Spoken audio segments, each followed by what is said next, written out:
Hello, everyone. I'm really pleased to be here. My name is Elisa Pritzker. I'm a visual artist. I work in two-dimensional, three-dimensional and installation art.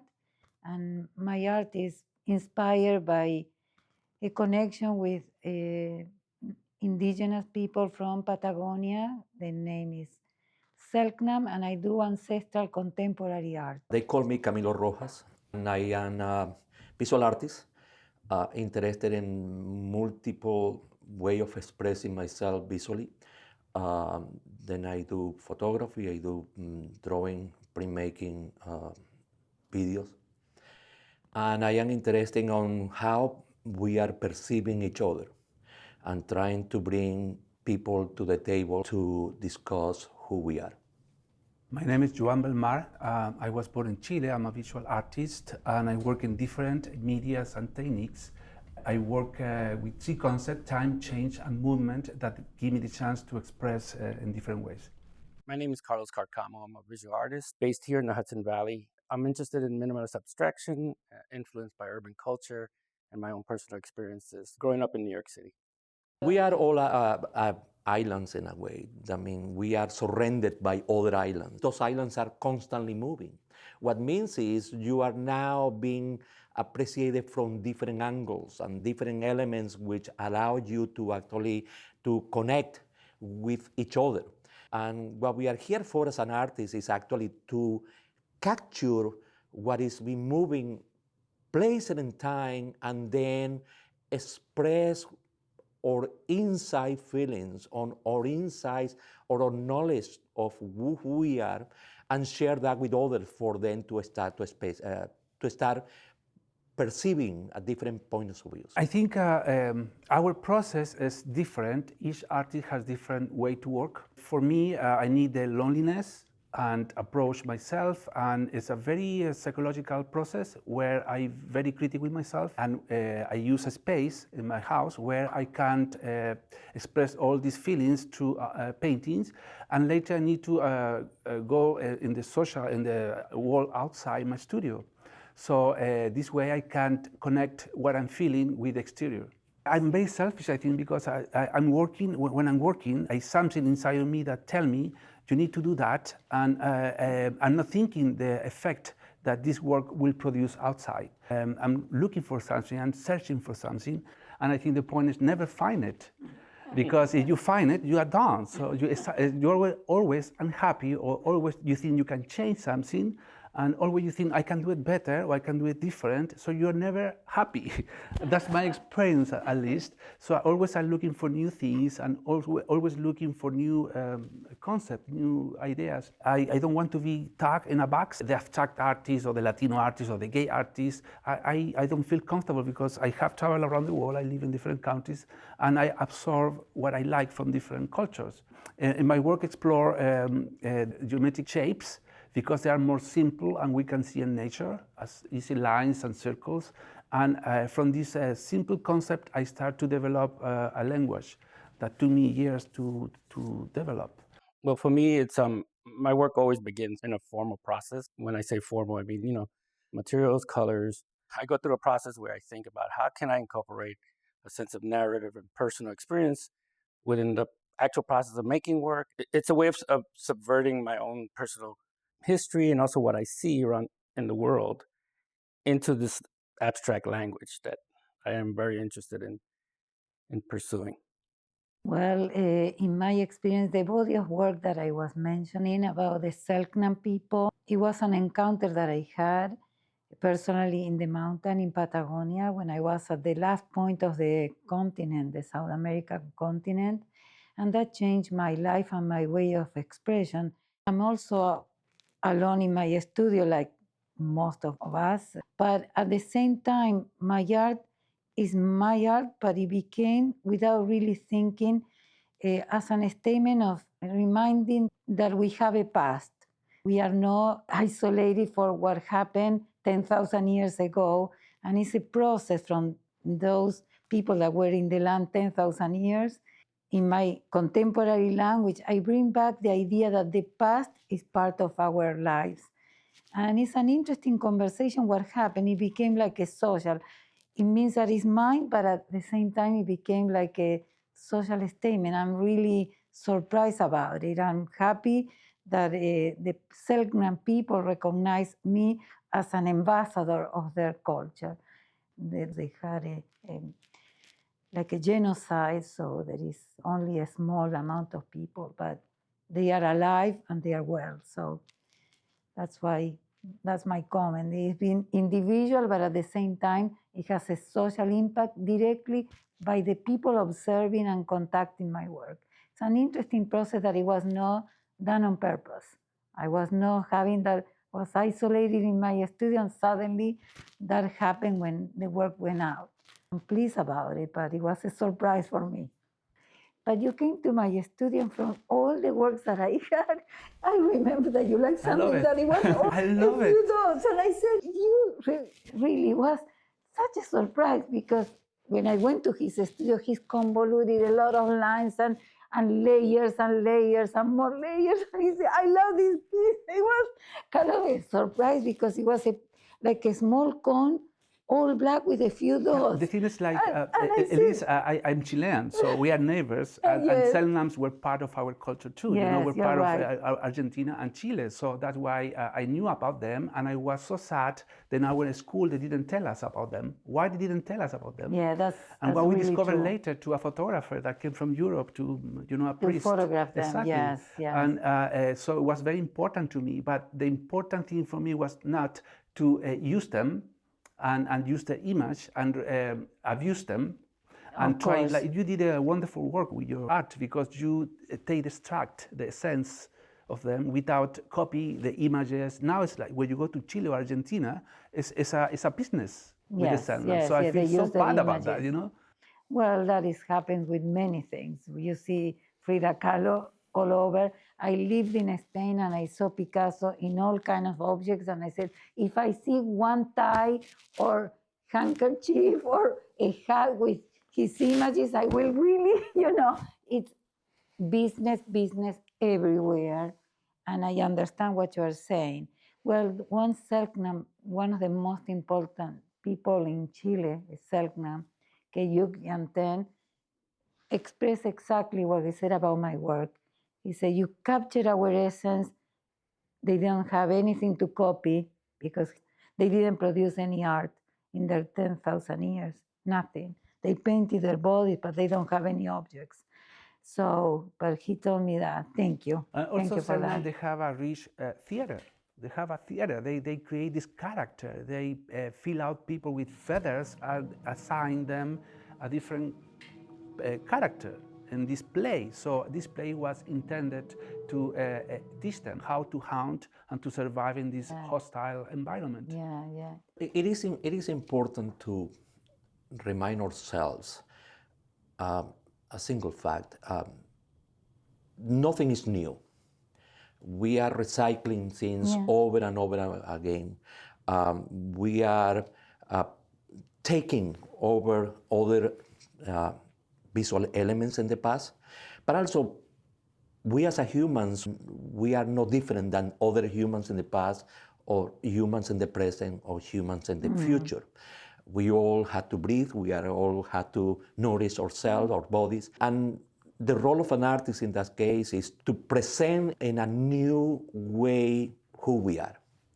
And that is the important element of an artist. That is the role of in society of art. It's not about making something new. It's to refresh the past and to digest what was happening in the past, and then give it a new perspective to the audience. It is allowing them to live your life without going through the pain you have been going through. That's what I feel it is crucial. It is as important as to have a banker, more important than to have a politician. And that doesn't mean we are not political. Artists are political as well. And anything you do is political because you are enclosed in a community, and that is playing an important role. And that is something which we are going to see in the work day in, day out. Something interesting is that always we question how original is the artwork. Is that original? I have seen that before, or reminiscences of other artists.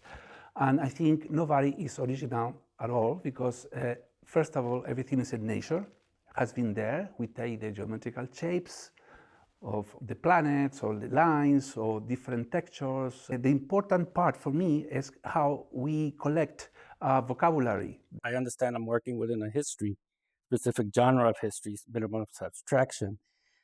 I also am aware of what I don't see in that history. And that for me is very important. That's why I'm so involved in it, because I want to bring my own voice, my own experiences, and how I could add to that history that already exists.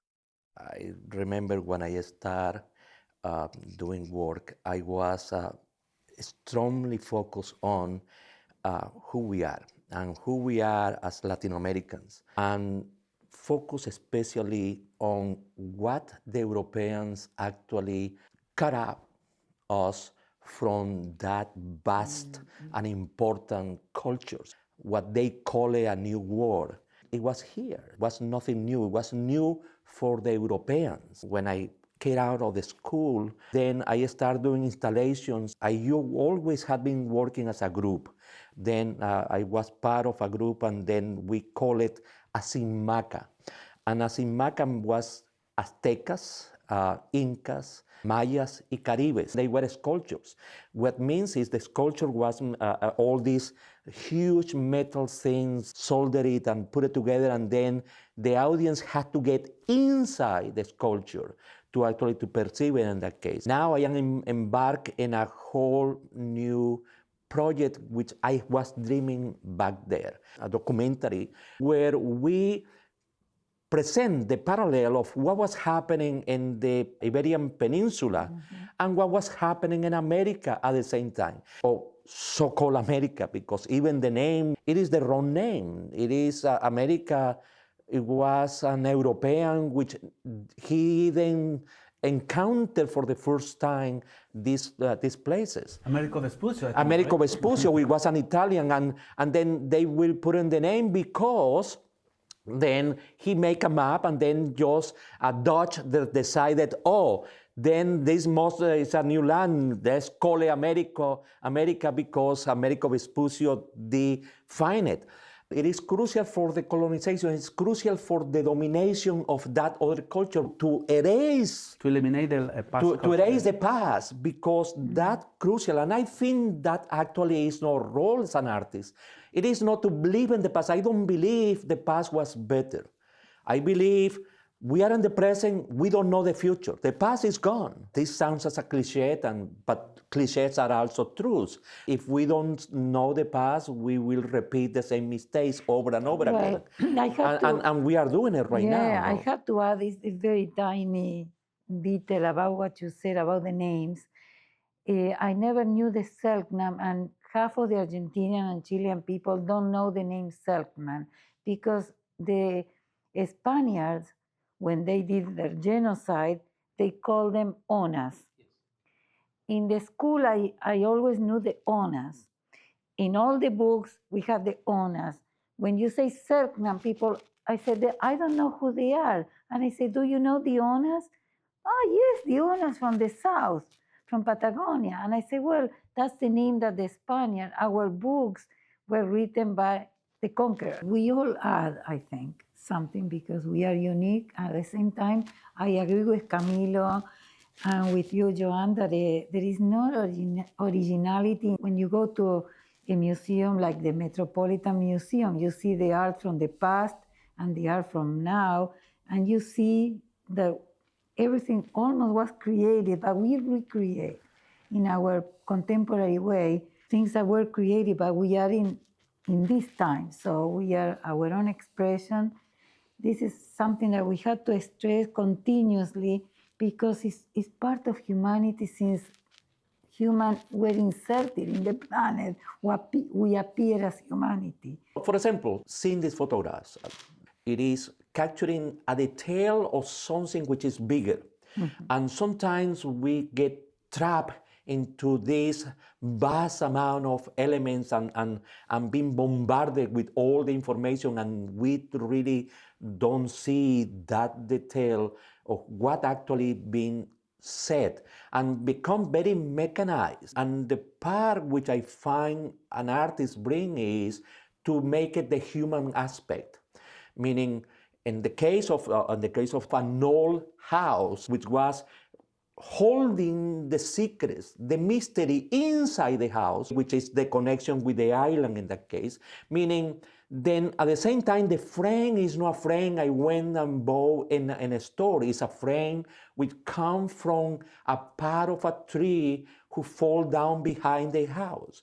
And then I actually build the frame from that piece of wood, which had been witnessing the nature for around 300 years and giving us information in every ring of the wood which is then now exposed. At the same time then now that is framing those details of people who some perceiving as beautiful and then come into expressing then those elements through then a glass containing this, a piece of wood containing this, and then now is this detail. That is not an explanation of the work. It is just what I am perceiving and feeling in that case.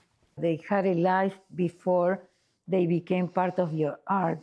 That I think that it's very important to use and reuse and repurpose. One of the things that the Selknam people brought to me is that they never had anything that they were not using. The anthropologists that wrote books about them, they said nothing was wasted. They hunt an animal, they eat the meat, they use the fur for the dress. I was said, why we don't recycle and reuse everything? We have to use what we have, the resources that we have. I collected in a recycled materials here in Newport, New York, and they are raw, they are in a different color, and they have holes. And this series, I call it the 12 holes. 12 is a number, very important number, like 12 months, 12 astrological signs. And of course, I use my creative symbology that I invented these symbols, calligraphy, you want to call it anyway, and then I use pieces of nature. I have enough nature outside my studio, so I collect all kind of seeds and branches and things that nature provides. The recycle of the elements is something that many of us capture that situation. I know that Karlos also does with his frames. And I don't know, Karlos, if you want to talk about your frames. For me, I mean, getting to the point where my work is at now, with the materials that I use now, it was a long process. And so my entrance point to understanding the world of fine arts was through Robert Rauschenberg, and of course, his Combine paintings. Those were the first works that I ever saw that really connected to me. I didn't understand at that time what he was trying to say with the work, but I was attracted by the material. And the only way I could understand his work was through my own experience. And I grew up listening to hip hop music, breakdancing, writing graffiti. And so I equated his use of collage to the idea of sampling in hip hop, using bits and pieces of things that already have a life and pre-exist, and combining them into a new composition. So that was like my entrance point to fine arts. Once I started moving away from Rauschenberg, which is what my professors were aiming for me to do, I started getting more and more leaning toward pure abstraction, jettisoning everything that meant anything of the real world.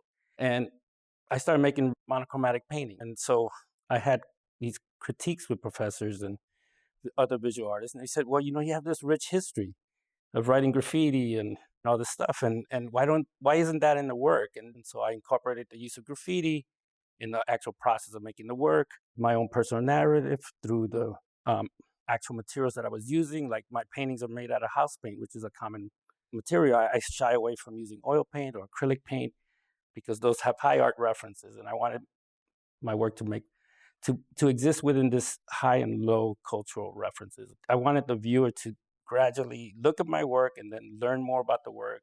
And so, I see the connection between us using the wood frames. And for me, the material, especially the frames, act as a conceptual device to help the viewer understand how to read the work. And so I leave all the imperfections of the wood that I use, and even You do your frames, right? yeah, I make my own frames. Even like things that look spontaneous on the work isn't, like drip marks. Those are collaged on that. They're found on the floor of my studio, on side of paint cans that I then collage onto the paintings. And so the paintings look quick, but they really can take up to 2 years to make. So. When I see your frames, and the same with Camilo's frame, there is a warmth that goes out of differently than a frame that you purchase, totally different. And I think that people get something. Maybe they cannot make an intellectual conception about it, but something is going on there, different than the frame that you purchase. Well, the other thing is that in my own personal day job, I work as a framer. But when we frame artwork, it's for aesthetic reasons and also to protect the work. But I also, because I've worked in this for such a long time, I also have come to understand that there has been a history of artists who incorporate frames, into their work. Like Seurat is a perfect example, and I wanted to get back to that as well as an artist. Incorporate. Really think about not think about a frame, but think about how the frame can, be a part of the actual artwork. I am interested in the materials and the process and how we use it, how we explore the materials, and of course inspiration from other artists like Andy Wordsworthy, that he used leaves and outside materials, nature. And I wonder, he doesn't need a studio because the studio is in nature, so it's fascinating. Well, I saw how people react to your work, that we were chatting a bit about that. And I think that you enter in a universe. They were thinking about the universe. I think that at least with the body of work, the latest or the circles that you have, it was interesting to see how people can enter. It's just, you see people like flying to the universe. It's interesting just to see that we are one part of the whole universe. That's what I think that they perceive, or maybe it's what I perceive. Somebody mentioned the word portal, and I love it because I think it's that. It's like you create that with some elements, and you give the chance to go inside, but they are going inside themselves. It's not the artist. You use elements and you help them to find themselves in the painting. And Carlos, what do you think that people perceive with your work? I'm not sure, but I don't make work in with the intention of the viewer in mind. I make work because there's a dialogue between me and what I'm making. But I'm also interested, once the work is up on view, what someone might perceive, because then that's where sometimes I get some feedback or something that I was not thinking about and that the viewers perceiving. And so that adds to the dialogue that I'm already having with the work. But I also see what I make as a way of constructing something that is seductive. And when I say that, not seductive, but through something that already exists. Like maybe someone who's interested in minimalist abstraction looks at my work and is drawn to it. But once they're caught in that interest, then they learn more and more about that it's not just strictly like minimal abstract, that there's something else going on there. And they learn more about maybe the other part of it was fascinating looking at your art because I read your statement about the graffiti and I want to see it. What is the graffiti? Yeah. So it's very... Well, often people think, well, it's important for me to tell people that I'm not interested in making work that is about graffiti. Sometimes I've read reviews of my work sometimes when I'm in a show. Look, they criticize it based on, the genre of graffiti, but it's not. Graffiti for me is just something that was part of my life, and I incorporated it as a process, because I start to paint things off with a graffiti tag. We have a connection in what we said about that we do the work for ourselves, but I think that what produces to people, we don't know, it's a mystery. But at the same, I like the idea that we open up other doors or portals to other things, to other worlds, to other moments, to think beyond the regular day, going to the supermarket, doing this, working. I think that that's the important part of art. I think it's we are opening things. Something magic about the first of all, why we are artists is that doesn't make any sense for my family, especially. What the hell? It's something magic about why you're doing that and how people connect with it. I spend most of my life also to being an educator.